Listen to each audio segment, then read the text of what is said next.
All right, hello, and thank you all for joining us tonight for this final presentation from James Castle House resident Antonius-Tín Bui. My name is Makenzi Dunstan, and I'm with the Boise City Department of Arts and History, History's Cultural Sites program, which operates the James Castle House. With me tonight is Antonius Bui, our current artist in residence, and Lavona Andrew, our ASL interpreter for this event. Just a few housekeeping notes before we get started. We are committed to making this program accessible and are integrating accessibility through American Sign Language interpretation and English language captions. So captions are available by clicking on the live transcript button at the bottom of your screen and then selecting show subtitle. So live transcript and then show subtitle. The James Castle House is located on the ancestral, cultural, traditional, and unceded territory of the Shoshone, Bannock, and Northern Paiute people. The house today is a historic site and museum that shares the life and legacy of self-taught artist James Castle. And as stewards of this legacy, the James Castle House is responsible for managing Castle's historic living and working spaces, an art and artifact collection, and offering unique opportunities to engage with the site. The James Castle House is just one of many programs offered by the Boise City Department of Arts and History, and I want to thank the City of Boise for its ongoing support and for remaining committed to the great work being done across the department. So now on to the main event. Tonight, our fall resident, Antonius-Tín Bui, will share about their creative practice, their experience of being in Boise, and the work they've made while they've been in residence at the James Castle House. After their presentation, we will have a question and answer period. So please share your thoughts and questions in the Q&A box throughout the presentation, and we will address as many as we can at the end of the presentation. For those of you just being introduced to Antonius, know that they are a polydisciplinary artist exploring the transformative potential of ritual, portraiture, craft, and performance. Their ever-glitching identity as a queer, non-binary, Vietnamese-American significantly informs the way they visualize hybrid identities and histories in their work. The child of Vietnamese refugees, Antonius spent their formative years in New York and Texas before pursuing a BFA at the Maryland Institute College of Art. And since graduating in 2016, their work has been exhibited at institutional, private, public, and underground venues across the United States. So Antonius's residency began in early September, which seems like so far away, but also just like yesterday. And over the past several weeks, they have created an absolutely beautiful body of work consisting of drawings and hand-cut paper, among some other more experimental mediums. So personally, it has been pure joy and wonder to walk into the studio throughout Antonius's residency to engage not only with their inspiring and incredible work, but their curious and kind soul. So I want to give as much time as possible to Antonius to share everything that they want to share. So without further ado, I will turn this presentation over to Antonius to share more about their experience in residence at the James Castle House. The floor is yours, Antonius. Bonjour, howdy, xin chào, everyone. Thank you for joining us this evening.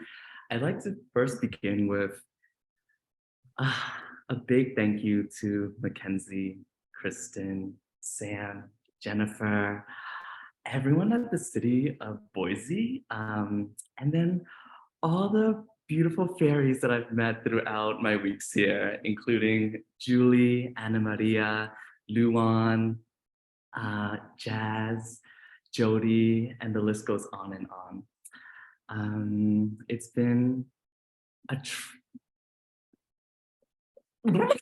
a roller coaster of a ride these past 7-8 weeks, and I'm so grateful to still have a little over 2 weeks left to dive even deeper into Boise, Idaho. I am going to share my screen and begin this presentation.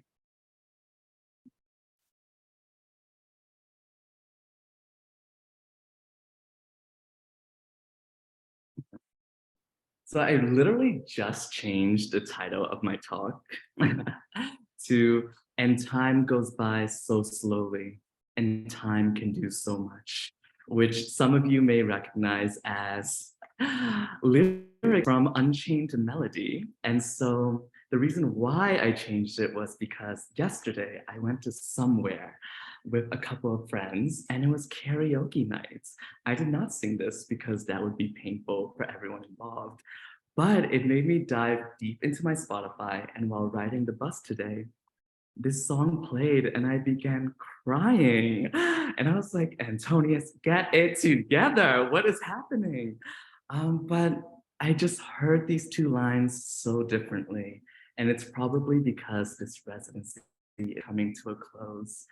And just the gift of time and space to be living alongside James Castle's spirits inside this glorious studio space has really allowed me to bask in slowness. And even though this song feels like a ballad that you sing to a long distance lover, questioning whether or not you two are a thing, or more than just you two, poly couples and all of that too. But it really felt like I was singing the song to myself and recognizing how much I've changed since coming to Boise, and how James Castle, this prolific artist who reminds you to follow your curiosities, your impulses, to look at every single space, idea, view from multiple angles, or as they use, faceting. And so I'm just gonna, title this, And Time Goes By So Slowly, and Time Can Do So Much. Talking about time, I'm going to share a photo of my family. In the middle, you'll see my parents. On either end are my grandpa, my grandma, then my uncle, who is a priest, and to the furthest left is Father James Galligan, who I consider my American grandfather. And I really, really love this image because it describes my family very accurately. You see the Holy Family in the background.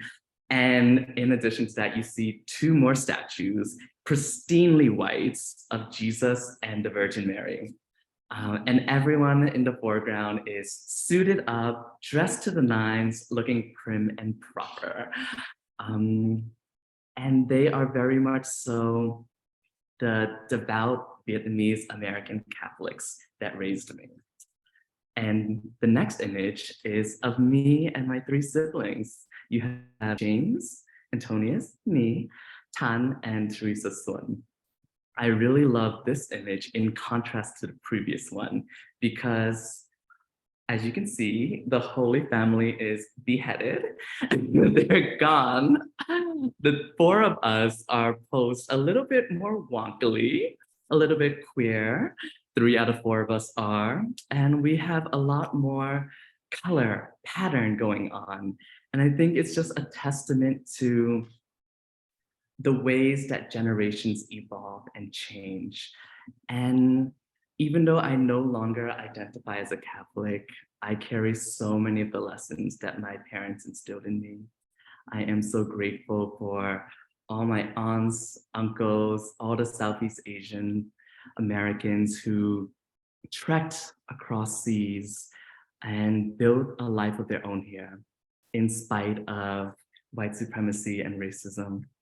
And so I also like to share that my mom is one of my greatest influences. One of her first jobs coming to America was actually to do hand lettering for wedding invitations. And she always had such a creative way of moving about. One of my favorite memories is watching her transform every single Sunday from a working gal, 9 to 5, probably 9 to 9, to be honest, into like this divine being dressed for God on Sunday. And so fashion, textiles, labor, these are all really, really important lessons and have informed my artistic vernacular per se. And something else that I really, really love retelling is that my grandparents, who did not speak a single word of English, would watch WWE wrestling every single night, and the four of us would join them. And it's only now that I'm older that I understand that they loved it, not only for the drama, but because they didn't need to understand the language to feel it. And wrestling and the Catholic Mass to me are some of the most performative things on this planet. So in addition to my bio fam, I also like to bring in the room Mark Aguhar, who I consider an art ancestor. They are the first queer and trans Asian Pacific Islander American artists that I ever learned about. We both have roots from Texas, and unfortunately, they died their final year of grad school in Chicago.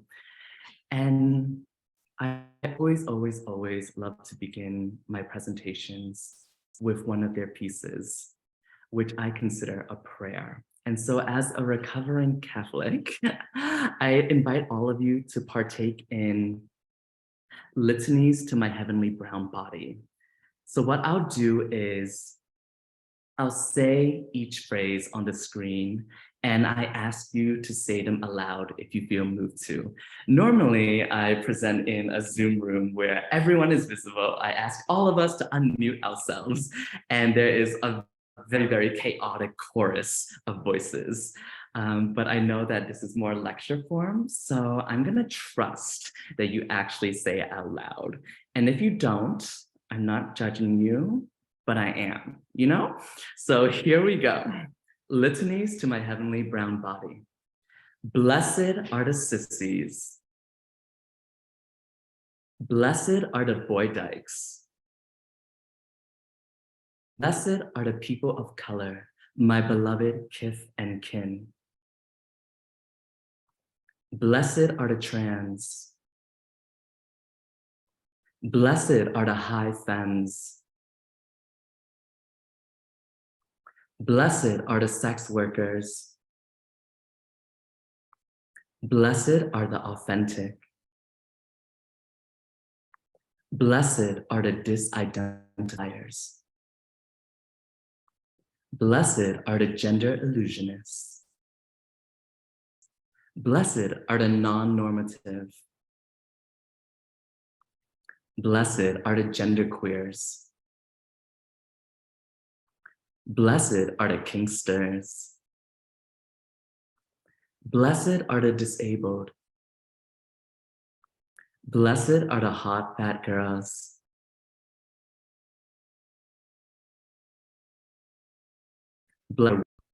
Blessed is the spectrum. Blessed is consent. Blessed is respect. Blessed are the beloved who I didn't describe, I couldn't describe, will learn to describe and respect and love. I am going to quickly stop sharing my screen and just turn off my video because the rest of the presentation I will be showing past and current works, and I think it's just more important to focus on the slideshow as opposed to like my glitching body.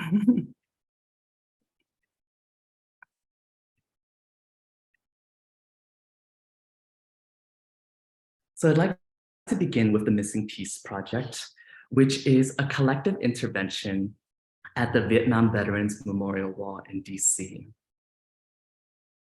As you can see, this is an image of me years ago unraveling 493 feet, 6 inches of white fabric across the entire memorial ground. It's used to represent a mourning cloth, which our collective then placed objects created by ourselves and our communities at the base of. And having started in 2018, we have created a website to archive every single object that we place at the foot of the wall. And that's because the wall has been hailed as a profound site of healing for those who visit. Visitors often leave items at the wall dedicated to fallen loved ones, or in an attempt to let go of traumatic experiences. Since its opening in 1982, National Park rangers have collected all items left at the wall, which are cataloged and stored in the National Archive. However, during a visit to the archive in 2015, with the help of archive staff, we found only 6 items that had been left at the wall by members of the Vietnamese refugee community, out of hundreds of thousands. Why has the Vietnamese refugee community not been included in this public memorial? What other communities who have been affected by the conflict in Southeast Asia are missing from this history? Has there been an explicit, the names of your dead are not here, and or implicit, this space is not for you, don't leave your items here? Exclusion of these voices from this national memorial. This project carves out space for the collective engagement of diverse voices affected by the war in Southeast Asia in this public, nationally recognized memorial. And so this is an image of the public engaging with us and the pieces left at the wall. And what I love so much about the Missing Piece project is that it really denies categorization. Is this education? Is this performance? Is this an archive intervention?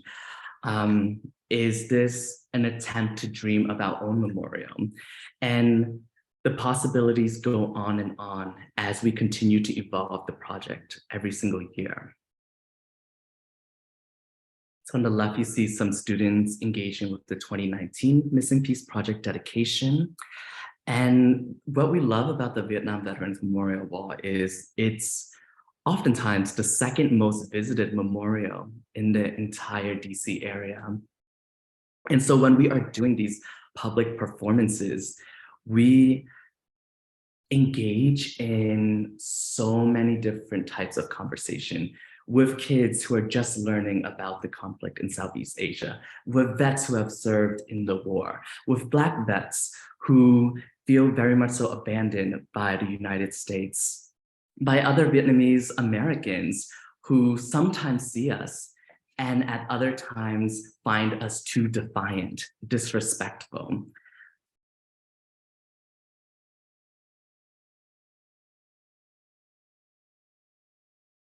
And so here are 2 other examples of the many objects that we have left behind. To the left, you see a poem written by Min Vo, translated and framed by her daughter, Kim Pham.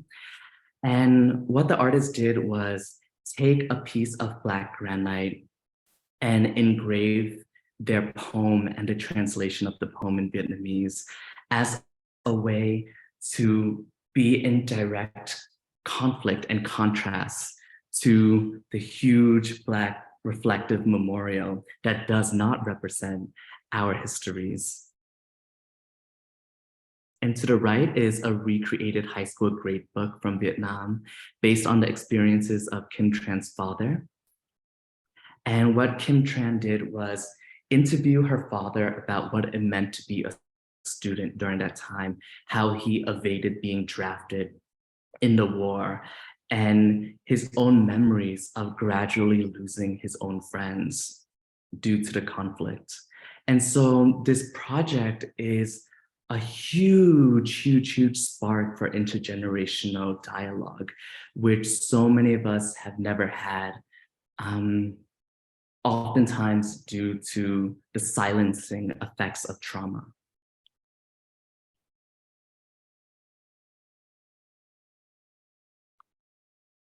This is a still from 1/1000, which is a video piece that we created for our 2020 dedication. Due to COVID-19, we weren't able to gather as a group and be present at the wall. But what we did do was commission an artist, Stephanie Mercedes, a dear friend of mine, to cast this Vietnamese-styled gong out of 3,000 bullet casings, 1/1000th of the roughly estimated 3 million individuals who lost their lives during the Vietnam War. And the hope is to bring this gong to the wall and to perform with it, because in the past, Dr. Kim Tran has sat at the base of the center of the memorial and sang Vietnamese folk songs, lullabies, chants as a way to honor our ancestors and bring them into the space.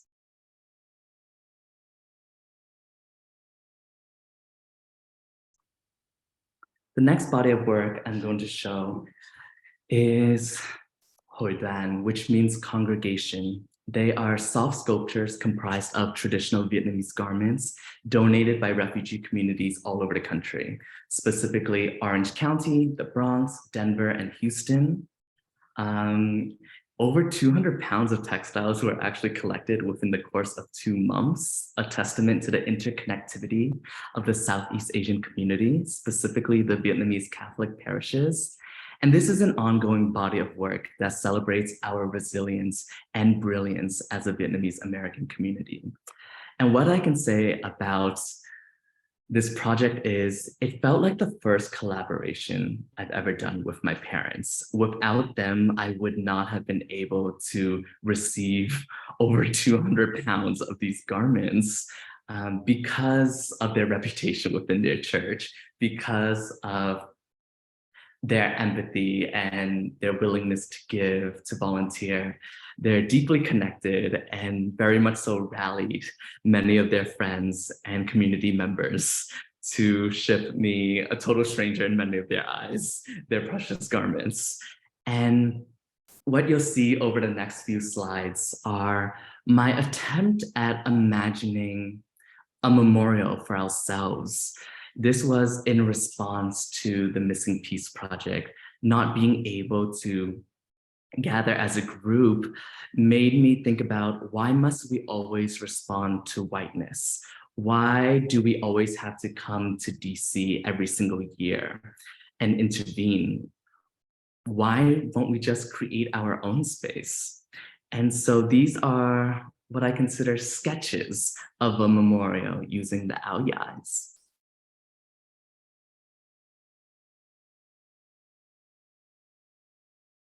And as previously hinted, textiles are a huge part of my upbringing. My parents both worked in the textile industry, and I remember staying up late as a kid, putting price tags through manufactured goods to send off to companies to sell. And whatever they didn't want, we got to keep. And on weekends, my family would go to flea markets and sell them to raise money or additional income. This is the most recent iteration of Congregation, which I recently completed in New Haven of this year. And another thing I really love about this ongoing piece is it feels quite site-specific. It feels like an architectural intervention. And maybe it goes back to this guerrilla style that the Missing Piece Project exists in. And working on this body of work, oh, I should read this too. This is a statement by Ivy Vuong, the curator and art historian, that asked me to create the piece in New Haven. Tied together from floor to ceiling, these traditional Vietnamese garments, or ao dais, are a safety net of embrace, the promise of renewal, and an undeniable statement of the Vietnamese people's vibrancy and connectedness throughout past, present, and future generations. From the top to the bottom, the colors of the ao dais change from red to orange, then purple, white, and blue. They recall the hundreds of thousands lost at sea, in war, and in memory reaching forth and up towards the sunrise, sunset of their loved ones, continuing on to live their wildest dreams. Creating all of the soft sculptures led to this solo show that I did in Provincetown during my time at the Fine Arts Work Center. And so what you'll see are further iterations of the piece, but also a hint of my polydisciplinarianness. So to the left of the ao dais, you'll see a drawing of the United States of America made out of incense sticks. In addition to the soft sculptures, I made cyanotypes right in the ocean using the ao dai and other motifs and symbols found in Vietnam War imagery, such as bullet casings, nets, woods, very much so representing the trek of Vietnamese refugees, boat people. I did a live performance at the opening reception. Right above my body is a drawing of Vietnam made using incense sticks. To the left is a very famous image from the war that I burned onto joss paper, and joss paper is ancestral burning paper.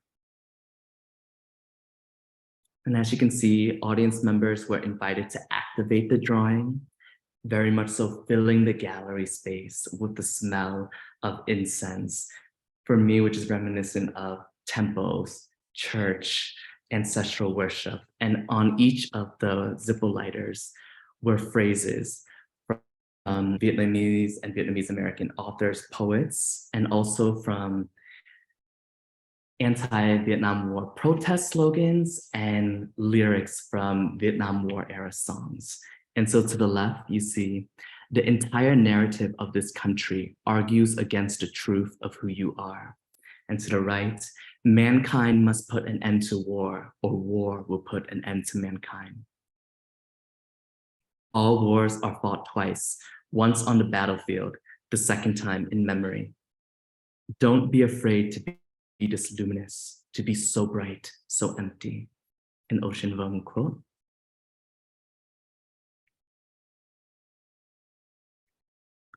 And the last body of work that I'll be sharing, which you'll also see continue during my time here, are my hand-cut paper portraits of Salesians, which for me are Asian Pacific Islander Americans who dare to go against the model minority myth, who are courageous, outspoken, resilient, politically active, willing to carve a new path for ourselves, to reach towards this queer utopia, the horizon of the unknown, but one of freedom. And so this is my dear friend, Aiden, who co-founded Vanguard. And Vanguard is a transnational LGBTQIA+ Vietnamese zine. And what really sparked this body of portraiture work was my first trip to Vietnam with my sibling, Tan.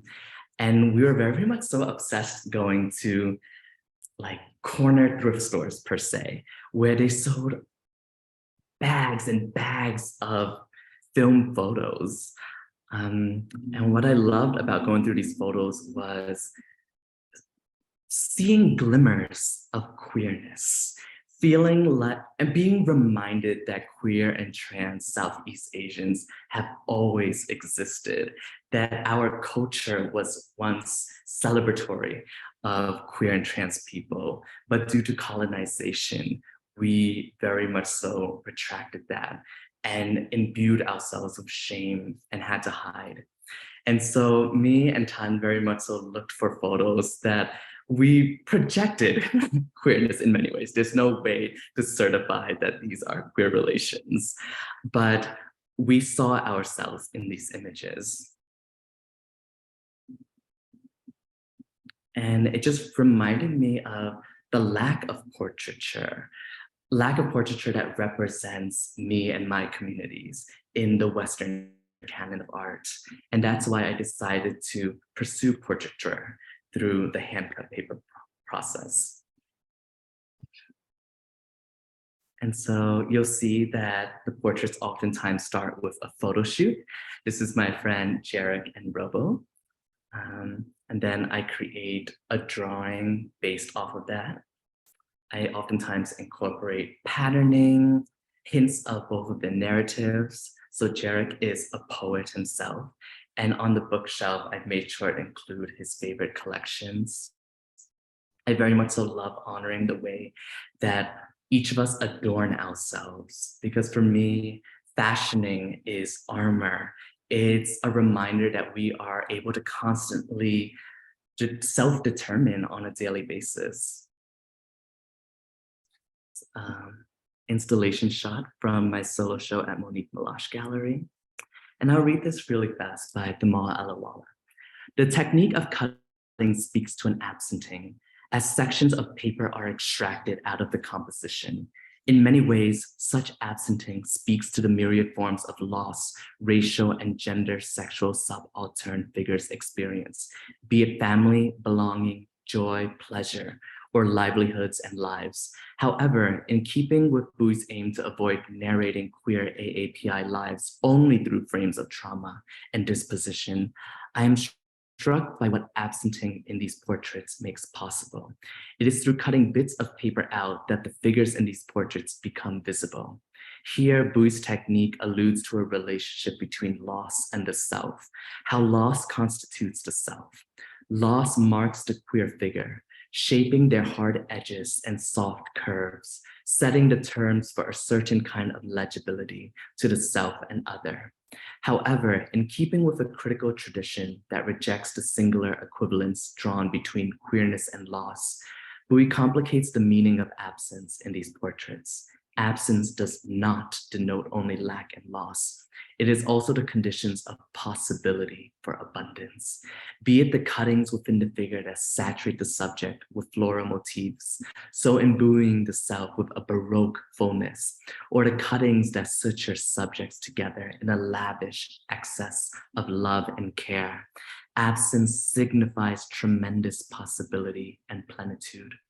Bui's process and form achieves that which is difficult to represent, the simultaneity of privation and abundance, and the fecundity of absence, articulating these metaphysical truths in elegant simplicity.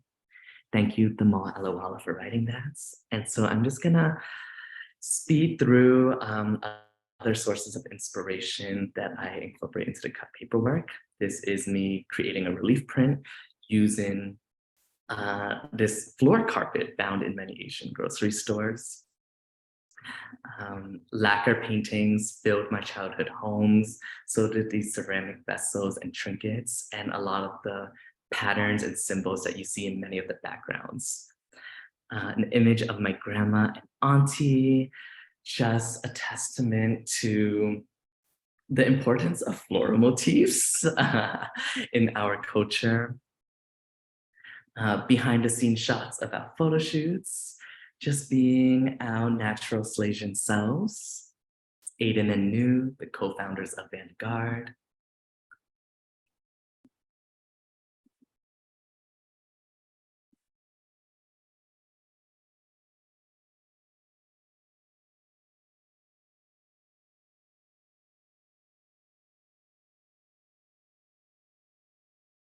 And as of lately, I've started doing hand-cut pieces of Vietnamese vessels. To the left is one that I grew up with, and I constantly think about the body as a vessel. And so now ceramic forms as a way to further explore my own identity. And lastly, I'm going to recap some of my experience during the James Castle House residency program, which has been indescribable. I oftentimes find that I'm not able to fully understand the influence and extent of a residency program till months, if not years later down the road. But going through the archive with Makenzi, Andre, and the rest of the staff is definitely a highlight of the experience. And I'm certain many, many past residents will tell you the same, because there's something like so profound about being hands-on with a James Castle piece. After going to the archive, I sort of find it blasphemous to frame his work, just because so many of them have a second side. You flip it over and you see the surface that he's working on. It could be an ice cream cart. It could be a newspaper clipping.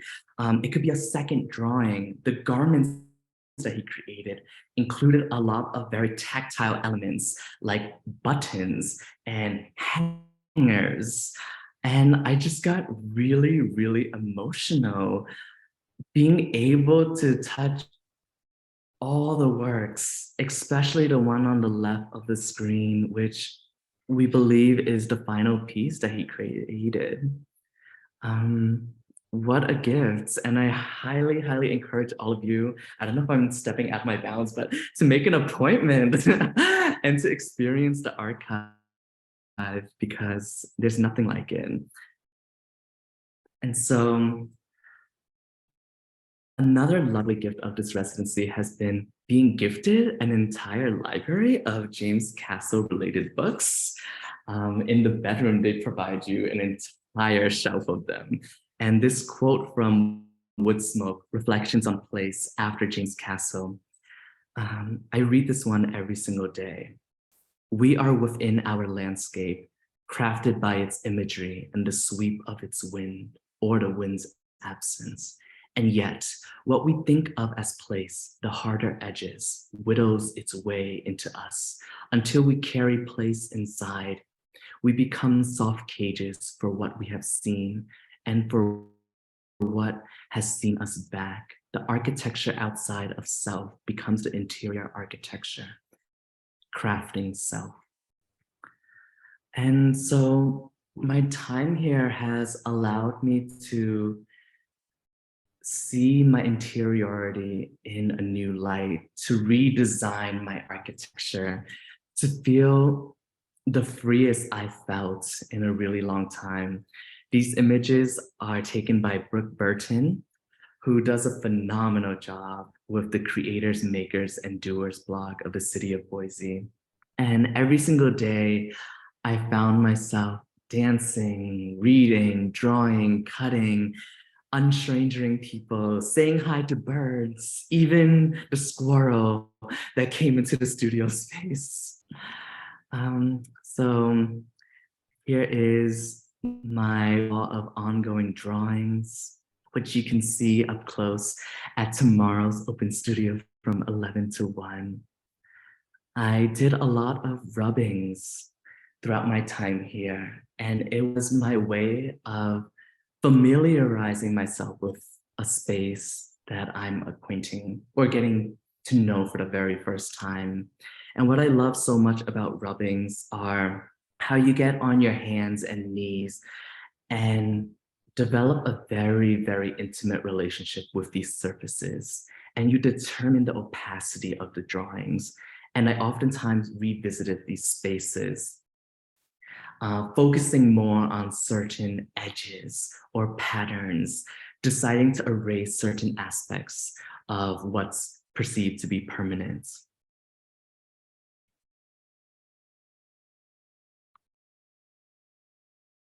For instance, to the left is the alarm system of the house. To the right is a reimagining of the shower drain. Something I do, which some may find disgusting, is keep all of my hair from showers. And so I've been incorporating some of that into the drawings as well. James Castle's spirit, very much so, reminds you that you are limitless and that you don't have to assign language to your work immediately, or if ever, because the visual language is a language of its own. And there are all of these mythical drawings of sorts that I've been doing every single morning without judgments, just allowing my imagination to flow. And that's something that I don't allow myself to do on the daily. And it might have to do with the pressures of capitalism. But this is one of the many, many gifts of being here. And so I still don't understand these figures, these forms, what they're doing, but they feel more true to a self-portrait than the cut paper works do right now. And I don't know what that says about me.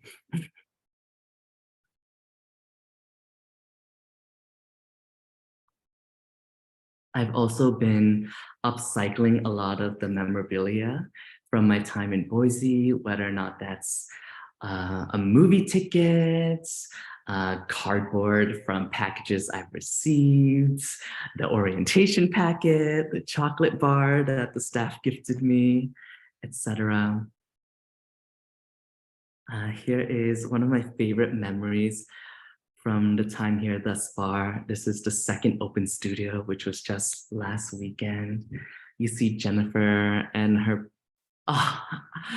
brilliant, extravagant, aspirational kids who just came into the studio space and just flowed, responded to everything, reignited my curiosity.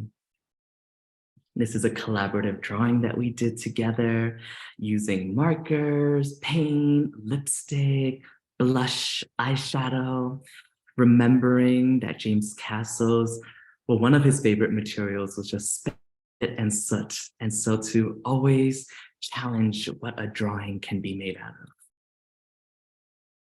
of. Yeah, this just makes me so happy. Remembering that the body is a canvas. I think this is one of my favorite makeovers. New York Fashion Week makeup artists could never. And what I loved so much about this last weekend was it actually relates to a body of work that I just started this year, which is interviewing APIA drag artists about their persona, their histories, their dreams and goals as they do my face in their signature style. So this is Malie the Queen. This is how they did me up. And I've been keeping the imprints of the makeup wipe remover as a ghost of this very temporal drag persona. And it reminds me of the color transfers of James Castle's in many ways. This is Kumquats, my favorite drag artist in Houston, possibly all of Texas, maybe of all time. And they just have such an avant-garde way of doing drag. And so to the left is the first imprint of the makeup, and to the right is a few wipes in.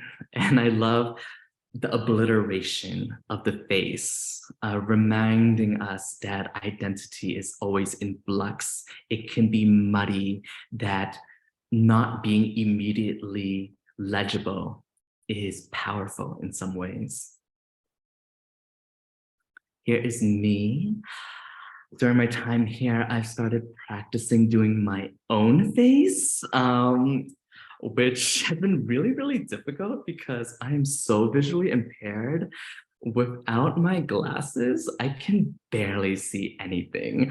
And so I'm like all up on the mirror. And I'm certain that nothing that I've created during my time here has been so. That here is an imprint of a face I've done. And something I'm going to ask all of you to put in the chat is to vote on my drag name. So I've narrowed it down to two. The first one is umami, like the flavor, the sense. And what I love about umami is the vocal potential of it. I can imagine being introduced as umami or mommy. And the second name, before I say it, I would just like to remind everyone that my last name is Bui, B-U-I. So the second option is Bui Kaki. Get it? So umami or buikaki, you can cast your votes. And talking about voting, please remember to vote if you're eligible to do so. And lastly, I have been creating a small body of hand-cut paper portraits. What I've started to do is to actually combine the human figure and the ceramic vessels. And I'm really, really excited to open my studio and to show whoever can come the latest 3 additions to my body of work.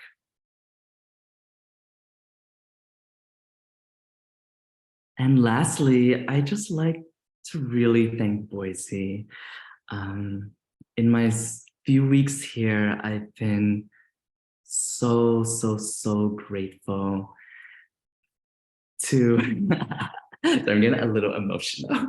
I'll just say that these are just a few of the many places that will hold a place in my heart, places that I've unstrangered people, met potential friends, places that make me consider the importance of space making, of upkeeping archives, the possibilities of programming and architecture.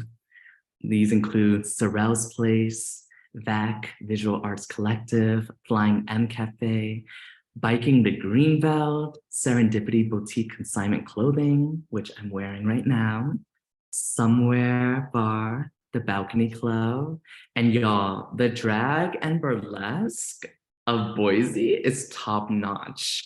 Like the first show I went, I had to check myself because my jaw was dropped. I was like, I was not expecting this. The girls of New York better watch out. And I realized like, ooh, am I being a little bit cultural elitist because I was not expecting this in Idaho? But yeah, y'all go support the queens, kings, the they, thems. Alpha, Allies Linked for the Prevention of HIV and AIDS. Thank y'all for the monkeypox vaccine. Clay Collective, Clay by Shay. The Boise Library, which literally has an exclamation mark. Morrison Center, the Osher Lifelong Learning Institute at BSU, where I got to see Ana Maria, who is a corridos historian. All of y'all should go check out her and her collective. Blue Galleries at the Center for the Visual Arts, where I got to see Sam's work in person for the first time and was just mind blown. The Irma Heyman House, which is the city of Boise's latest preservation project. And I cannot express how profound it was to be at the opening reception, to see the city of Boise really show out and celebrate Irma Heyman, her family, and her legacy. And Northwest Abortion Access Fund, because abortion rights are being under attack, and we all know that. But thank you all so much for being here. I'm gonna stop sharing screen, turn on my video, and prepare for Q&A. I'd also, yeah, that was a very non-linear presentation, and it's a very accurate portrayal of me and my hot mess. No, it was so good, Antonius. Thank you so much for sharing and I think laying out the path and maybe even only a portion of the path. And there's probably so much more we didn't even get a chance to get into. But I'm also so glad to hear that your time in Boise has been really beautiful is just the word that comes to mind. And I have to say that as a member of this community and as a staff member at the James Castle House, it's been really special to see how you've engaged not only at the James Castle House, but across the city. And that is, it's been really cool to watch. So thank you for just diving in every sense of the word. It's been amazing. It is, like Antonio said, the Q&A portion of this presentation. So please take a moment to, well, 2 things, ask a question or share a comment if you have one, and vote on the drag persona name. Antonio, if you don't mind maybe adding to the chat or the Q&A the spelling so that the play on words is clear to all. But as people kind of put their questions in, I want to selfishly start with my own. So the concept of play has seemed like a guiding theme during your time in residency. And I want to know, what does play mean to you? And maybe how can we all embrace play in our lives, our creative practices more? What would be your advice? So what does it mean to you, and how do we do more of it? In the past, I've always defined play as a willingness to fail. But now that you just asked me this question, I'm realizing that, well, play is so integral to many of our childhoods. And I don't think as kids, we understood play as failure in many ways. It was just very much so part of our nature. And so play is a return to our intuition, um, our God-given rights, our spirits. Yeah, that's how I would define play. And all of us, well, I would encourage all of us to define play on our own terms. Like for you, that could mean picking up a crochet needle, learning how to knit, practicing some dance moves for the TikTok. I don't know, I'm personally getting ready to write my will. That's a promise I made to myself before I turned 30. And I'm approaching the will as a form of play. Yeah. I don't know anyone that has done that before, but I know. I love it. I'm like, how playful can I get with my will? Who can I leave all my balls of hair for? I love it. Sweet. While we're waiting for some questions to come in, I do have another one. So way long ago, when you applied for the residency program, there was actually a line in your application that really struck me personally, and it went something to the effect of each human is an archive of highly individualized knowledge, spaces, memories, and dreams, and I handcut those stories to life. And I'm wondering, does this still ring true in your practice and in your work? Has this kind of idea evolved during your time in residency? Thank you for bringing that up again. It still very much so rings true. I would say the way that it's applied during my time in residency, I think Brooke asked me a question about like expectations, or at least I get asked that a lot whenever doing a residency. It's like, oh, what were your expectations entering this new place? And my only expectation is to remain as porous and earnest as possible. And so whenever I'm moving around Boise, meeting new people, I remind myself that each and every single one of us are an archive of vast knowledges and experiences. James Castle being like a testament to that statement. And so by remembering to do so, I feel like people have been so gracious, so engaged, willing to come back to open studios, invite me to events. There's a true sense of reciprocity. And I think that happens when I orient myself according to that statement. Yeah, I love that. It makes me think a little bit of in your Creators, Makers, and Doers interview, which is a really powerful read, and I would highly recommend if anybody participating in this webinar has not read it, do it. But you talk about unstrangering, and I was wondering if you could elaborate a little more on that idea of unstrangering, especially maybe when in a new place where you're more of the stranger than the community, I guess. Yeah. So my partner and I are getting ready to celebrate 8 years together, which is so gross. By gross, I mean like, oh, so cute. But I always remember that we were once strangers. And that's really, really bananas. Like, and that's the case for all of our interactions, our communities.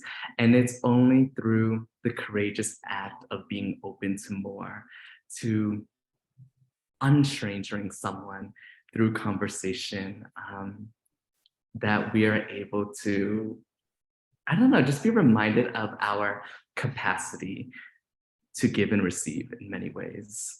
But yeah, I don't know. As you can tell, I have a habit of just like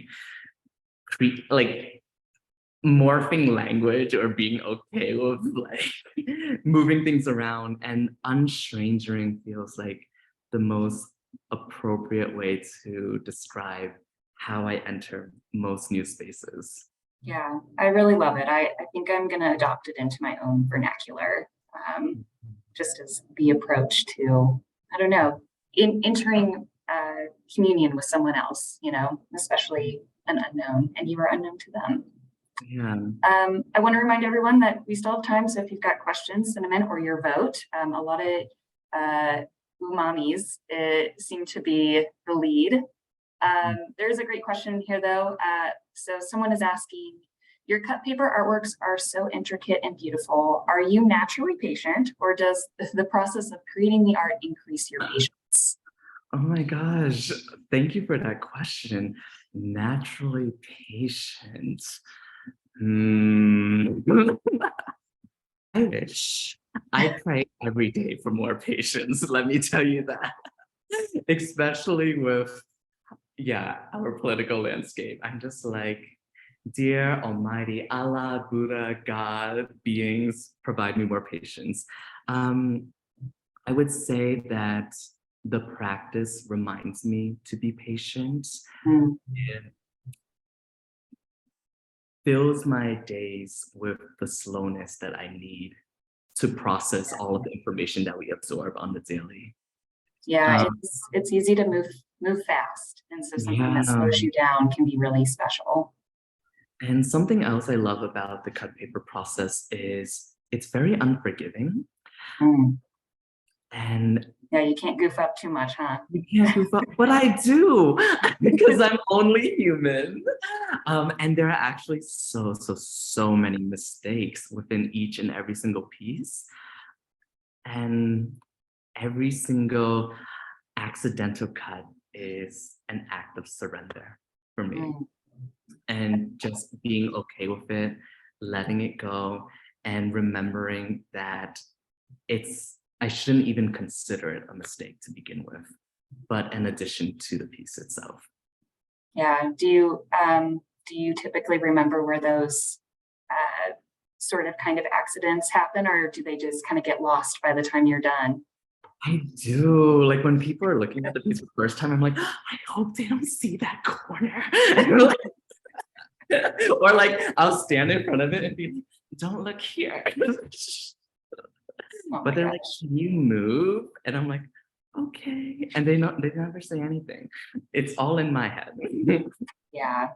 We can be our own worst critics, right? But I would never know you made a little whoops on your works. You can't, they're hard to find to the outside viewer. So we only have a couple minutes left, but I wanted to end on one more question before we close it out. And so I'm wondering, how does place tend to influence your work? You've mentioned it a little bit throughout the presentation, but I'm wondering if you could elaborate a bit. So how does place influence your work? Yeah, that reminds me of, sorry, I'm bringing out the James Castle Library. So this is Untitled, The Art of James Castle. And this quote, I feel like answers that and also further contextualizes James Castle's work for anyone who might not be familiar. Castle's work may best be understood as a prosthetic language or autotopography, which cultural theorist Mike Ball has described as a spatial, local, and situational writing of the self's life in visual art. Unlike an autobiography, which narrates, an autotopography embodies a life through visual means, bypassing language to directly navigate and chart the experience of being through images. And who could be better positioned to record a life in this manner than an artist whose imagery articulated his most sophisticated assessments? Castle deftly replaces linear readability with an ingrained architecture of selfhood, one reflected not only in a complex fusion of mystery and reality, but also in his undeniable affinity for inhabitable structures, physical and metaphysical refugees, which, as the French philosopher Gaston Bachelard expounded, relate powerfully to the body, the construct of memory, and the way we self-identify through the structured spaces of our lives. So I guess that. That's the answer. All right, I love it. I think you can't go wrong with a quote from a Castle book to answer. Well, I just want to be mindful of everybody's time, so we're going to close out. I want to make sure that you are all aware that Antonius has their final open studio tomorrow at the James Castle House from 11 to 1. If you've not had the pleasure of coming by to see this work up close and personal, this is your chance. So come on down, and it'll be a great time. And I want to say a special thank you to Antonius for that beautiful presentation and for just a really incredible residency. I got a text from somebody who was like, are they sure they don't want to move to Boise and just stay here? So you've got some fans, they want to keep you around. I mean, I'm always ready for a sugar daddy or mommy. Let me know. That's the key. And I also want to thank Lavona, as always, for coming to interpret for us. Lavona, you are amazing. We're always so happy to work with you. Yeah, I guess, and thank all of you that are in attendance tonight for joining. Thank you for your questions, your votes. Antonius, it looks like Umami is like getting a lot of love. It's a good one. And I hope you'll all consider attending future James Castle House events, both virtually and in person. So with that, I think we'll say goodnight and everyone have a fabulous weekend. Hope to see some of you tomorrow. Thanks, y'all. Good night.